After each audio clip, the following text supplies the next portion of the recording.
मातम को देखना और फिर देखने के लिए मजमे के ज्यादा होने का सबब बनना, ये भी नाजायज और हराम है।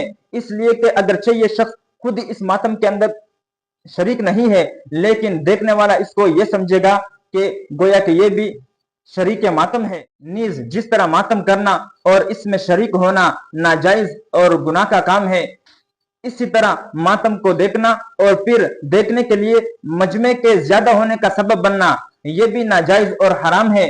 इसलिए कि अगरचे ये शख्स खुद इस मातम के अंदर शरीक नहीं है, लेकिन देखने वाला इसको ये समझेगा कि गोया कि ये भी शरीक मातम है। लिहाजा मातम देखने के लिए जाना भी नाजायज है।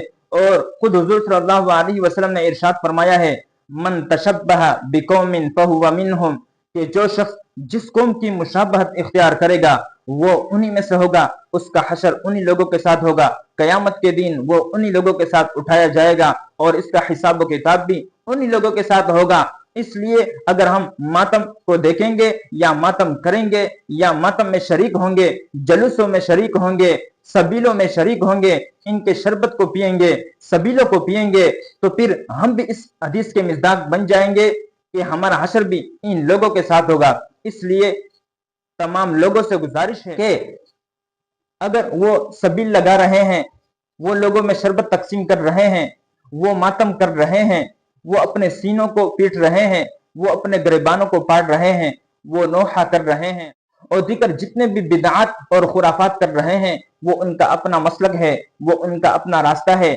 हमें अपने रास्ते को इख्तियार करना चाहिए, हमें अपने रास्ते पर चलना चाहिए, हमें हुजूर सल्लल्लाहु अलैहि वसल्लम की तालीमात को देखना चाहिए और हुजूर सल्लल्लाहु अलैहि वसल्लम और सहाबा के नक्शे कदम पर चलना चाहिए। हमें हज़रत हुसैन रज़ी अल्लाह तआला अन्हु की सीरत को देखना चाहिए कि हुसैन रज़ी अल्लाह तआला अन्हु ने तो इन चीजों का हुक्म नहीं दिया है, ना इस पर खुद चला है, तो हम भी इन रास्तों पर ना चले। बाकी एक गुजारिश आप हजरात से ये है, और अक्सर यही होना चाहिए कि अपना मसलक छोड़ो नहीं और दूसरे के मसलक को छेड़ो नहीं। हमें अपने मसलक पर चलना चाहिए, उन्हें अपने मसलक पर चलना चाहिए। अल्लाह ताला हमें इन तमाम बातों पर अमल करने की तौफीक अता फरमाए। व आखिर दावाना अनिल हम्दुलिल्लाहि रब्बिल आलमीन।